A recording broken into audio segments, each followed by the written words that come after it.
एक शांत सी सुबह थी। गौरवपुर गांव के चौराहे पर बहुत भीड़ भाड़ का माहौल था। दीनानाथ जी पूरी तेजी से चाय बना रहे थे, क्योंकि उस दिन उनके टपरी के पास बहुत सारे लोग लाइन लगाए खड़े थे कि कब उनकी चाय बने और वो दीनानाथ जी की मलाईदार चाय का आनंद ले सकें।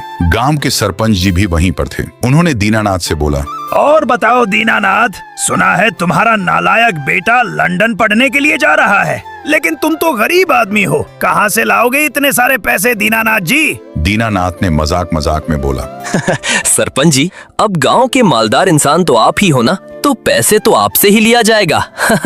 लेकिन सरपंच जी को दीनानाथ की ये बात अच्छी नहीं लगी और वो बहुत गुस्सा हो गए।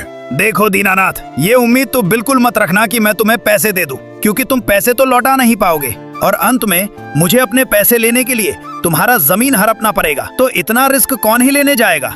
इतनी कड़वी बातें बोलकर सरपंच जी वहां से बिना चाय पिए चले गए। लेकिन सरपंच जी की ये तीखी बातें दीनानाथ के दिल पर छुरी की तरह लग गईं। उन्हें अपनी गरीबी पर बहुत तरस आ रहा था। गौरवपुर गांव के एक छोटे से मोहल्ले में दीनानाथ जी का घर था। घर था तो बहुत अच्छा, लेकिन उस घर के अंदर बहुत सारी तंगी चल रही थी। दीनानाथ जी का एक जवान हट्टा कट्टा लड़का था, शिवा। शिवा पढ़ने लिखने में बहुत तेज लड़का था, जिसकी वजह से गांव वालों और रिश्तेदारों की सलाह से दीनानाथ जी उसे लंदन पढ़ने के लिए भेज रहे थे। लेकिन उसके लिए उन्हें मोटा खर्चा भी करना होगा, जो कि उनके पास नहीं था। दीनानाथ की गांव वाले बहुत ही इज्जत करते थे और तो और सभी गांव वाले उन्हें गौरवपुर गांव का सबसे ईमानदार आदमी भी बोला करते थे। इसीलिए दीनानाथ जी ने सभी गांव वालों से थोड़े थोड़े पैसे उधार लेकर अपने बेटे को लंदन भेजने का बंदोबस्त किया। कुछ ही दिनों में उन्होंने अपने बेटे शिवा को फ्लाइट से सीधा लंदन भेज दिया। लंदन पहुंचने के बाद शुरुआत के कुछ दिन शिवा एक शरीफ लड़के की तरह रहता था। ना ज्यादा किसी से बातें करता और ना ही किसी से लड़ाई झगड़े करता था। वो सिर्फ मन लगा के पूरी दिन रात पढ़ाई करता रहता था। लेकिन एक दिन की बात है, शिवा अपने कॉलेज में था। लंच का टाइम हो रहा था, इसलिए सभी स्टूडेंट्स बाहर खेल रहे थे। लेकिन शिवा एक कोने में खड़े होकर सभी स्टूडेंट्स को देख रहा था। उसके पास कॉलेज का सबसे बिगड़ा हुआ स्टूडेंट आया, जिसका नाम था देव।